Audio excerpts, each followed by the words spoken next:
All right. Well, good morning, everybody.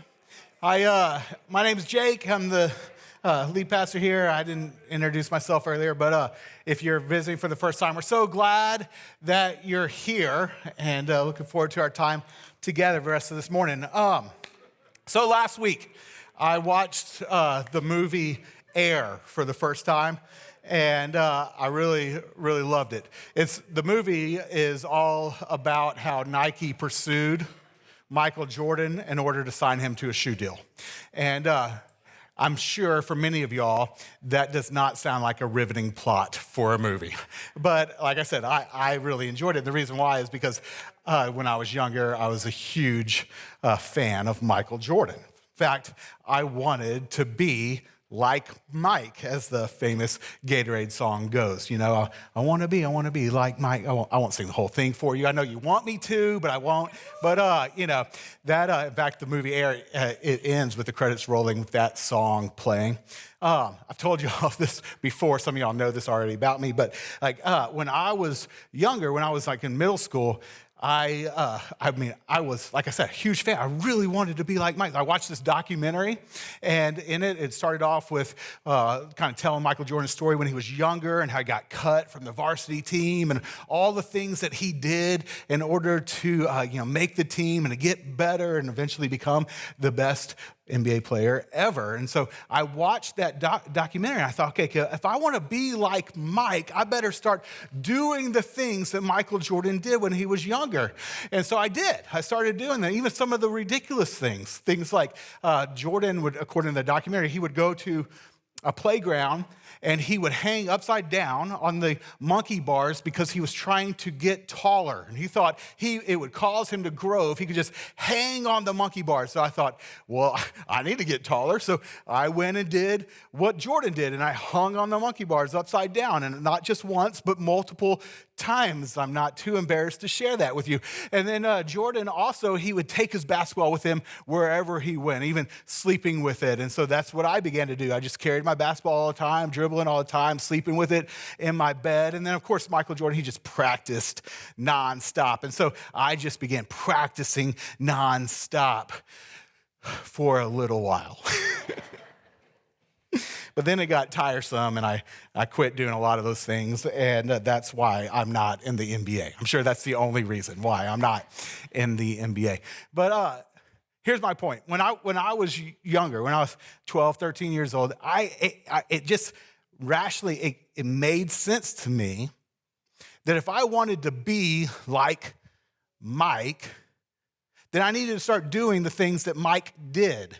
I needed to adopt the lifestyle of Michael Jordan. In order to become like him, I better do the things that he did. That was just really clear to me. What also became clear to me is that that wasn't going to be enough. I also needed something supernatural to take place to really make me like Mike. Well, as a church, our big prayer is to see the day when God's kingdom comes and his will is done in Austin as it is in heaven. And we recognize that one of the ways that we can partner with God in that, to see Austin become more like heaven, is by each of us becoming more and more like Jesus. For as we become more like Jesus, more loving and compassionate and kind and servant-hearted and generous and full of joy and peace and grace and truth, that will impact the people around us. And Austin will become more like heaven. But how is that going to happen? How are we going to become more and more like Jesus? Well, friends, it's by actually taking up the lifestyle of Jesus. We'll become like Jesus when we start doing the things that Jesus did. We practice the way of Jesus. And something really supernatural must take place, right? But listen, hear this. This is like the secret sauce right here, okay? It's something supernatural really does take place as we practice the way of Jesus. And here's why. It's because Jesus' way of life, he modeled for us how to live in constant communion with and in the presence of God. For Jesus, the Father and the Spirit, the two other members of the Trinity, but he modeled that for us so that when we practice Jesus' way, we live according to his lifestyle, we do the things that Jesus did, we will live in a way that leads us to be in a state of communion and presence and awareness, or to use Jesus' term in John 15, abiding with God. And when we abide in him, the Spirit does his work in our life. That's the supernatural part. And he produces his life in us, the fruit of his life in us. Things like what? Love and joy and peace and patience and kindness and goodness and gentleness and self-control. You see, it's by practicing the way of Jesus that we become like Jesus, because in doing so, we commune with God, we abide in God, and he produces his life in us, making us more and more like Christ. And that resulting in our city and our families and our workplaces becoming more and more like heaven. See, that's why, as Alice said earlier, our church is built around this idea of practicing the way of Jesus together in Austin. It's because this is where the money is. This is where we get to be, how we get to become more and more like Jesus. And so this is also why 3 times a year we take a period of time and we just drill down on a certain practice from the life of Jesus. And so last Sunday we began doing that for our summer practice, which is the practice of Sabbath. And the hope is as we focus on this practice from the life of Jesus, we all will actually put it into practice.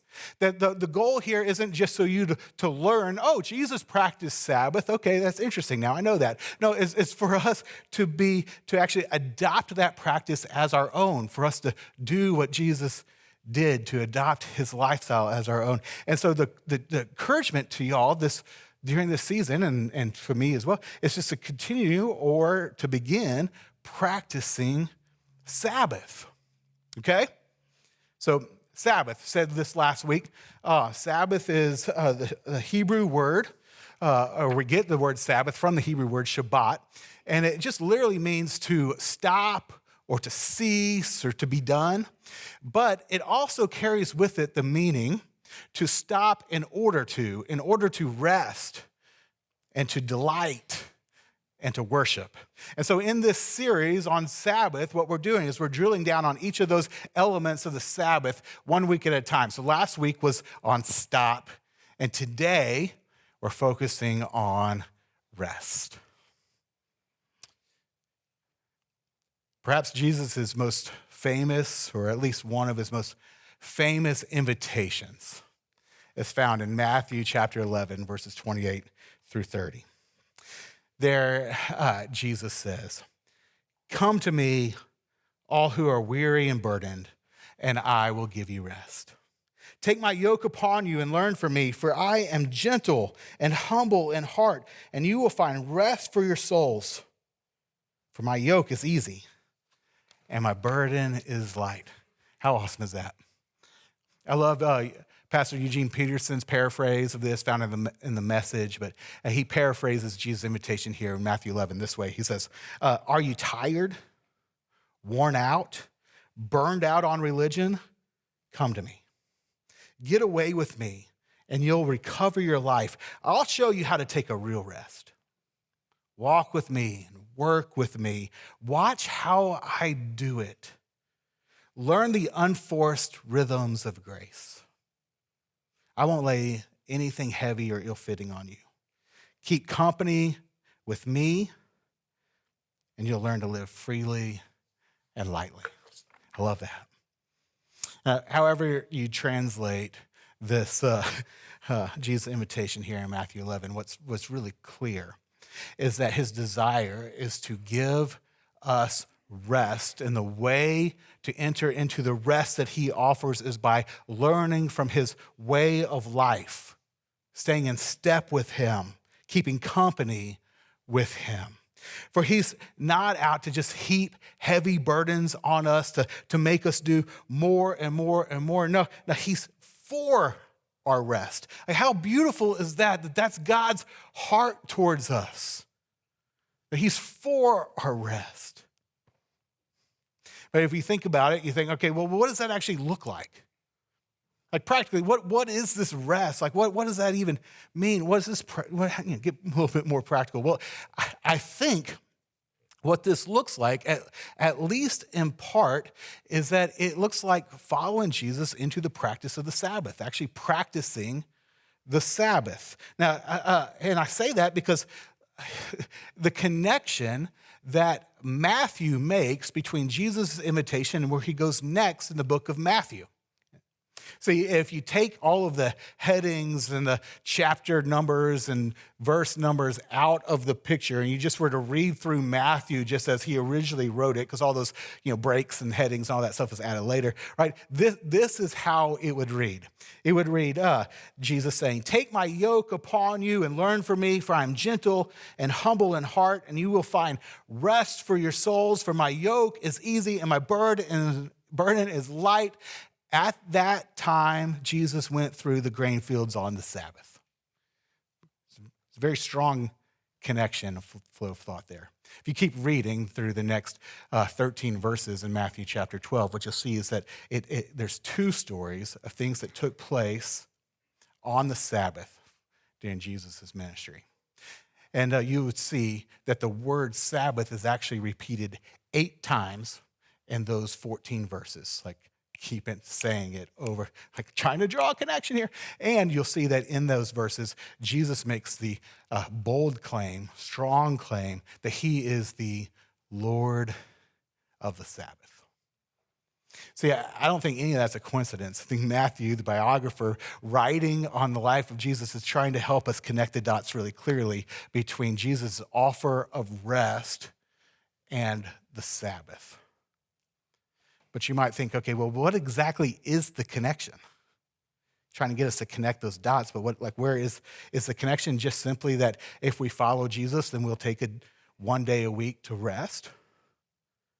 Well, I think yes, but not only that. I think that yes, but only in part. Because, friends, the Sabbath is not just a day when we stop and rest. It's also a day intended by God to remind us why we can stop and rest. So the Sabbath is not just a day when we stop and rest, but it's a day intended by God to remind us why we can stop and rest. So the Sabbath day brings rest to our bodies, but when we use the Sabbath day to remember why we can rest, it also brings rest to our souls. To unpack this idea, go with me to Deuteronomy chapter 5, okay? You can go there or you can follow along with the words up on the screen. But as before I read from Deuteronomy 5, let me give you a little Bible trivia. Did you know that in the first 5 books of the Old Testament, the 10 Commandments are actually given twice? Did you know that? You can tuck that away for a little Bible trivia. The first time it's given is in Exodus chapter 20. We looked at that last week. And Exodus 20 takes place the Israelites are at the foot of Mount Sinai. It takes place soon after they had been rescued by God out of Egypt, and God gives them the 10 Commandments for the first time. The second time that they're given is found here in Deuteronomy chapter 5, and Israel is soon to cross the Jordan River and enter into the Promised Land. And so there is 40 years that have gone by since the first time the 10 Commandments were given in Exodus 20, and this time when it's given in Deuteronomy 5. And what that means is that this is a restatement of the 10 Commandments to a new generation. right? To people who either were young when they were first given or not even born yet. And what you have is that all of the 10 commandments are the same 10, but what's interesting is that when you get to the command about the Sabbath, the fourth command, there's some pretty big differences. Let me read it for you, and then I'll point them out. Deuteronomy 5, we're going to pick up in verse 12. Observe the Sabbath day by keeping it holy, as the Lord your God has commanded you. 6 days you shall labor and do all your work. But the seventh day is a Sabbath to the Lord your God. On it you shall not do any work, neither you, nor your son or daughter, nor your male or female servant, nor your ox, your donkey, or any of your animals, nor any foreigner residing in your town, so that your male and female servants may rest as you do. Remember that you were slaves in Egypt, and that the Lord your God brought you out of there with a mighty hand and an outstretched arm. Therefore, the Lord your God has commanded you to observe the Sabbath day. Okay, there are two significant changes that take place in the Deuteronomy 5 giving of the Sabbath command compared to the Exodus 21. The first one is how the commands actually begin. See, the command in Exodus 20 is to remember the Sabbath day. But the command in Deuteronomy 5 is to observe the Sabbath day. Now, that might not feel like a really big difference, right? But it's helpful to remember, like I said last week, the word remember in Hebrew doesn't just mean to recall. It means to make something so central to your consciousness that it controls how you live at all times. But the word observe here in the Hebrew is the word shamar, and it means to guard or to protect. To guard or to protect. And see, this is a command to actually look out over, to watch out over, to guard the day so that it does not become like any other ordinary day. I mean, think about how we observe a holiday, like Christmas or Easter, right? What do? Well, we set that day aside. We do a lot of preparation for that day to make it special. We guard it from other things encroaching upon that day. We observe a holiday. Well, here it's as if God's saying, hey, the Sabbath, it's a weekly holiday. It's a day to rest. And so you need to guard it. You need to protect it so that you will rest on it. That's the first difference. The second difference that's found between Exodus 20 and Deuteronomy 5 is how the command ends. And this is a huge difference. See, in Exodus chapter 20, the command ends in this way. For in 6 days the Lord made the heavens and the earth, the sea, and all that is in them. But he rested on the seventh day. Therefore, the Lord blessed the Sabbath day and made it holy. But in Deuteronomy 5, the command ends with this. Remember that you were slaves in Egypt and that the Lord your God brought you out of there with a mighty hand and an outstretched arm. Therefore, the Lord your God has commanded you to observe the Sabbath day. See a little bit of a change there? Of course. See, what you have here is the same command, but a different rationale for why to keep it. In Exodus, the rationale is grounded in the story of creation, for in 6 days God created. But here, in Deuteronomy, the rationale is grounded in the story of liberation. You were slaves in Egypt, but you're not slaves anymore. See, in Exodus, Sabbath is about rhythm, that we are to Sabbath because it's the life-giving weekly rhythm that God has sown into creation, as we talked about last week. But here in Deuteronomy, Sabbath is about freedom. That we are able to Sabbath because God has set us free from what has enslaved us. And so in context, in Deuteronomy, Moses gives the 10 Commandments again to a generation that had not been slaves in Egypt. But he's saying to them, hey, remember that your ancestors were slaves. And remember that as slaves, they had absolutely no opportunity to rest. For in Egypt, the Israelites were slaves to a cruel Pharaoh who was driven by the desire for more and more and more, which resulted in the absence of rest for the Israelites. See, in Exodus 5, we're given a kind of snapshot, a little picture of Pharaoh and his drive for more and more and more, and the resulting restlessness or lack of rest for the Israelites.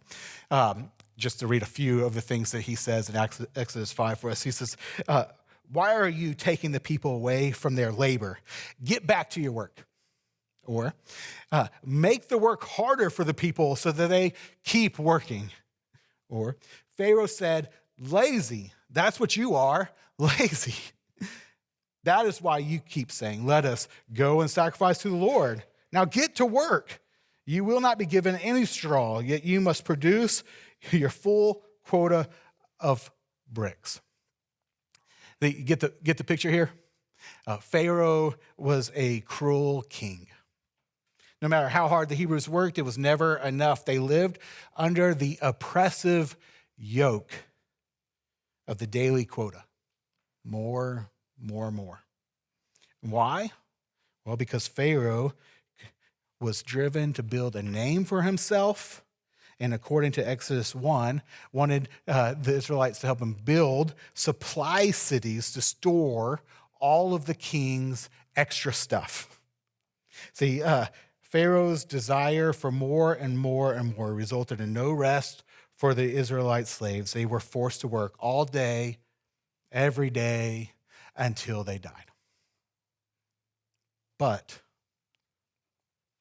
rest is what comes when you are set free by God. Rest is what comes when you are set free by God, the true and righteous King. See, rest was made possible by God who worked on their behalf, who set them free by his mighty hand and his outstretched arm. For he is a king who didn't force them to do more and more and more, but intended to make the way, or instead made the way for them to be able to rest. And friends, Sabbath, the practice of Sabbath, the weekly rhythm of Sabbath was given to them to help them remember that and experience it. To help them remember that they are no longer slaves anymore because of what God has done on their behalf, so they can rest. And then to help them experience that rest by every seventh day stopping and enjoying the rest that was won for them by the God who worked on their behalf.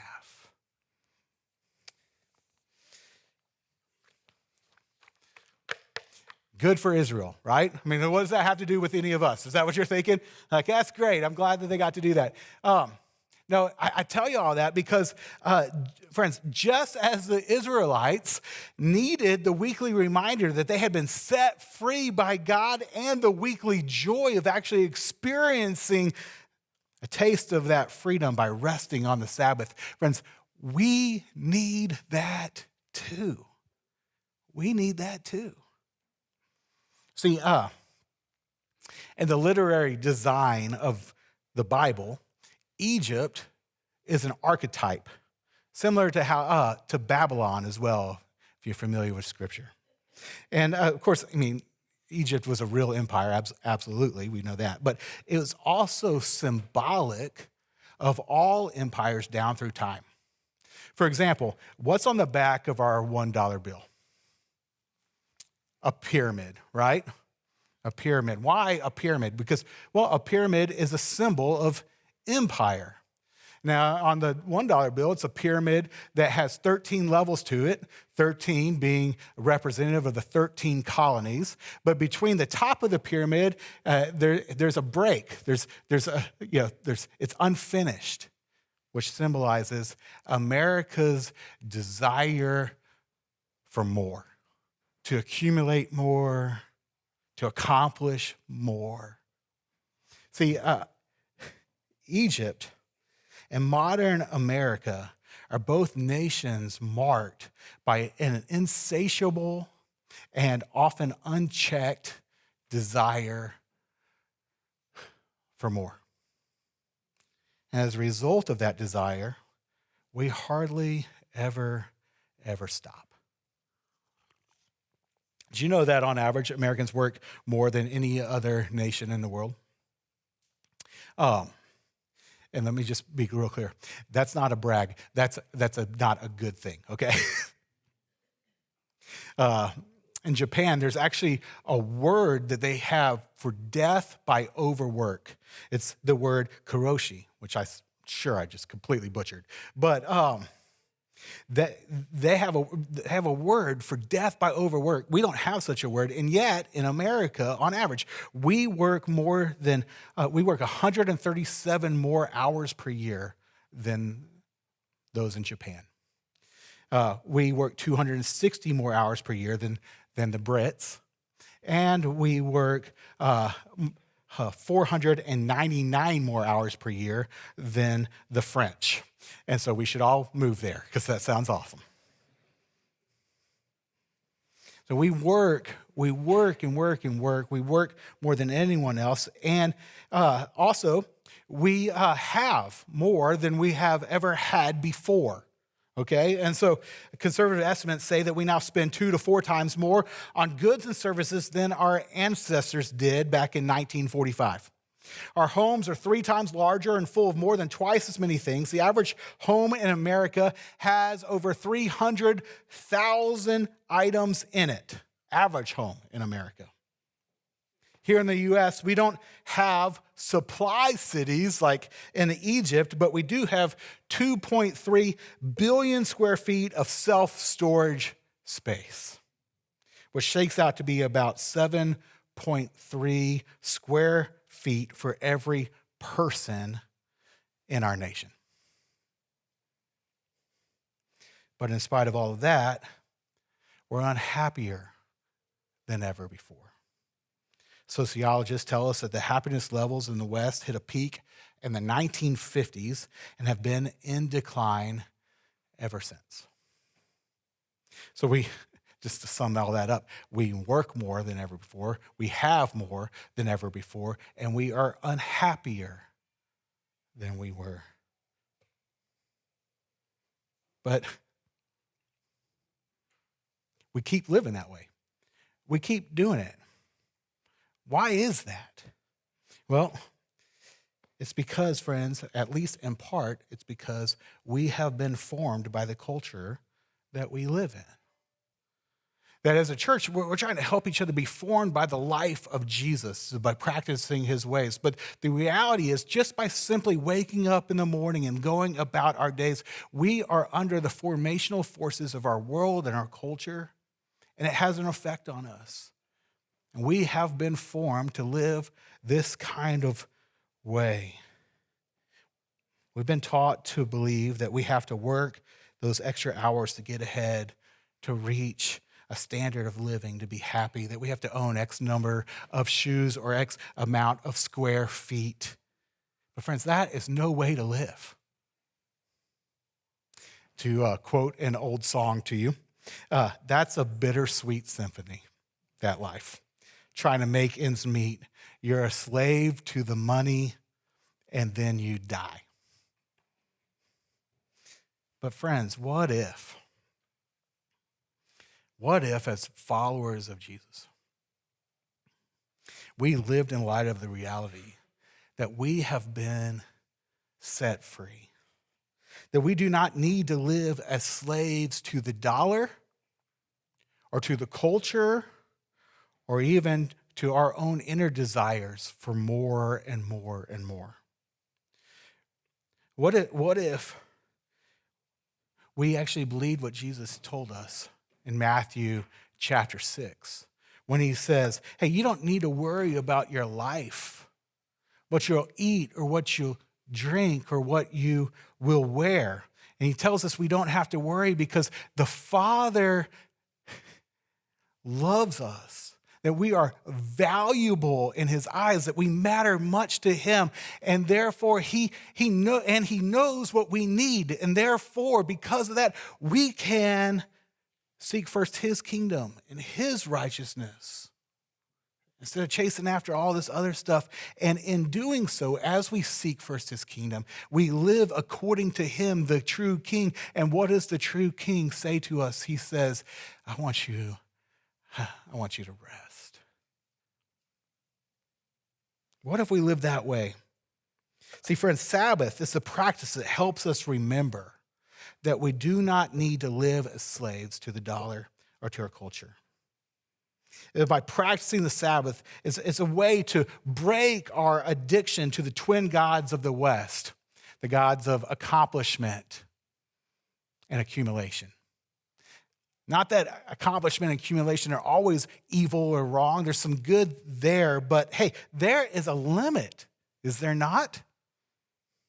At some point, we need to draw a line in the sand that says, this far, but no further. I do not need to work more hours. I do not need to make more money. I do not need that perfect grade or that perfect body or the perfect yard. I do not need to earn my Father's approval or my boss's approval or my peers' approval, for I already have the approval of my Heavenly Father who worked on my behalf in order to secure it for me. And so I am free. I have all that I need to thrive with God in this world because of who God is and what he has done for me. For the Lord is my shepherd. I shall not want. I belong to a new kingdom with a new king.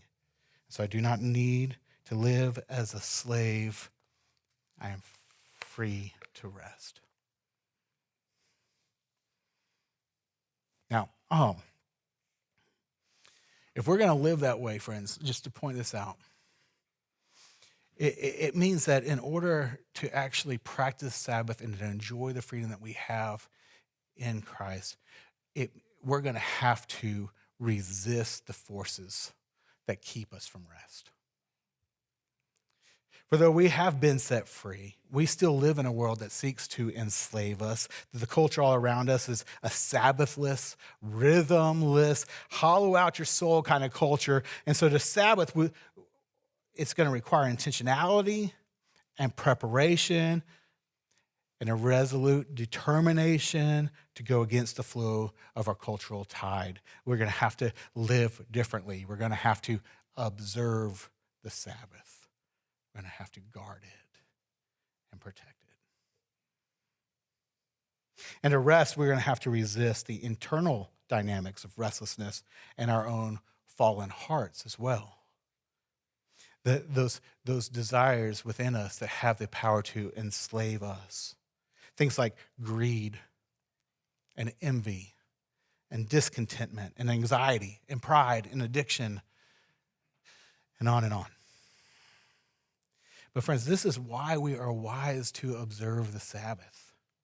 See, to prepare for the day and to guard it so that we will actually rest. For hear this, as we guard the Sabbath will help us guard against, or you could say resist, being enslaved by the restlessness of our culture and our own heart.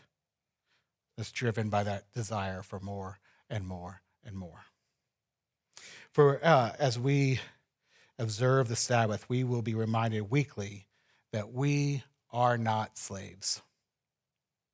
See, Sabbath rest is your secret weapon in the struggle against powers of the age and the cravings of our flesh.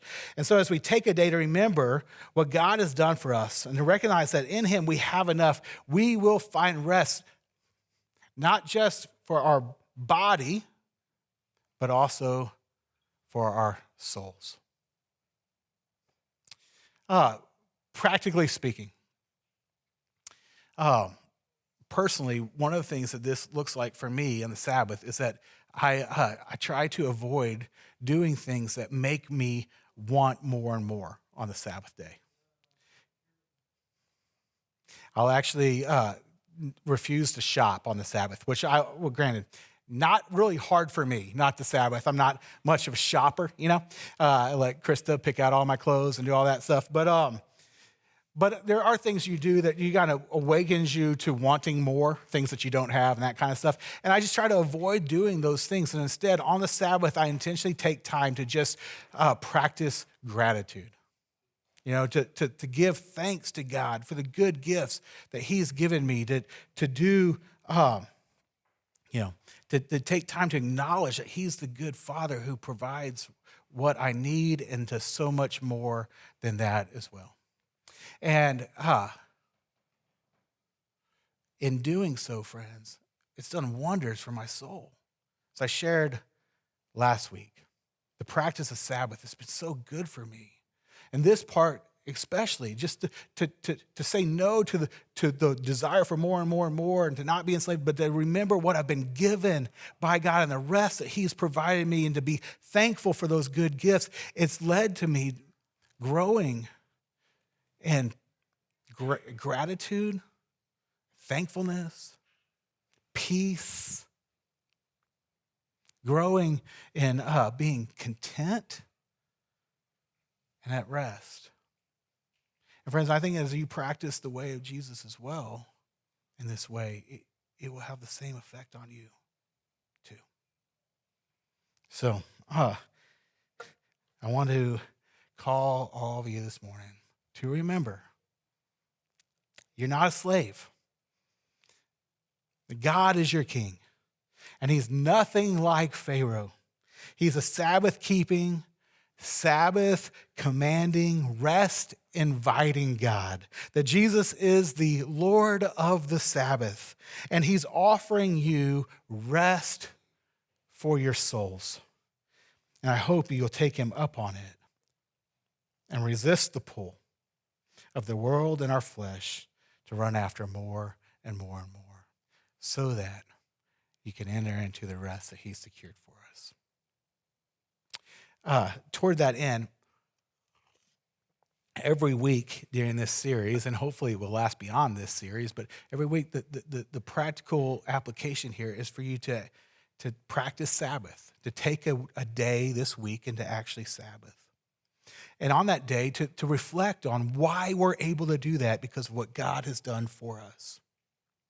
But in this Sabbath practice guide, which if you don't have one of these or you lost yours, you can get one in the lobby. I really encourage you to pick it up because to help you actually practice the Sabbath, there are tips in here of how to, steps to take. And this week, the practical steps that we want you to take besides just taking a day to Sabbath is to prepare for that day. And there are tips in here to help you prepare. They're very practical, but they'll help you observe the Sabbath, to prepare for the day. In addition, there's one other exercise on here, and that is an exercise that will help you prepare to resist, where you identify a few things that you will choose to say no to on your Sabbath day so it doesn't rob you of the rest of that day. And so I really want to encourage you to pick this up, follow along with us, and put these exercises into practice because that is practically how we practice the way of Jesus. And to bring them to your MC so that you can have this conversation together as MC so that we are practicing the way of Jesus together in Austin. Sound good? Y'all with me? Okay. Well, thanks for handling trying to at least pay attention during distractions this morning. I hope that you can also get the podcast if you missed anything, but I think that there's an illustration there of just, friends, there are so many distractions that can keep us from Sabbathing. We have to observe it. We have to guard it. We have to protect it. We need to prepare. We need to resist the other things that can enslave us, to walk in the freedom that we have in God, the one who says, come and have rest. So as we end, we're going to end by taking communion together as we do each Sunday here. In the service, you can go and begin passing out the elements. But communion is a very fitting way to end this message, because when we partake in communion together, what we're doing is we're remembering what Jesus did for us to set us free when we were slaves to sin.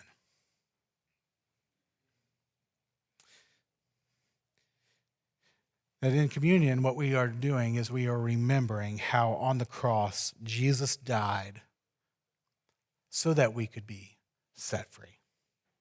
We're remembering how he fought for us, but not with a mighty hand and an outstretched arm, but with nail-pierced hands and outstretched arms. See, friends, because of what Jesus did for us, in order to set us free, we can rest. Think about Galatians 5, verse 1, which says, "It is for freedom that Christ has set us free. Stand firm then, resist, and do not let yourselves be burdened again by a yoke of slavery." See, we can stand firm and we can resist the yoke of slavery because of Jesus, that we don't have to work and work and work to earn God's acceptance. And we don't have to accomplish and accumulate more and more to prove our worth or feel secure. For on the cross, Jesus reconciled us to God. And he declared that we matter much to him, that we are loved by God even when we were enslaved to sin. And so now, through faith in him,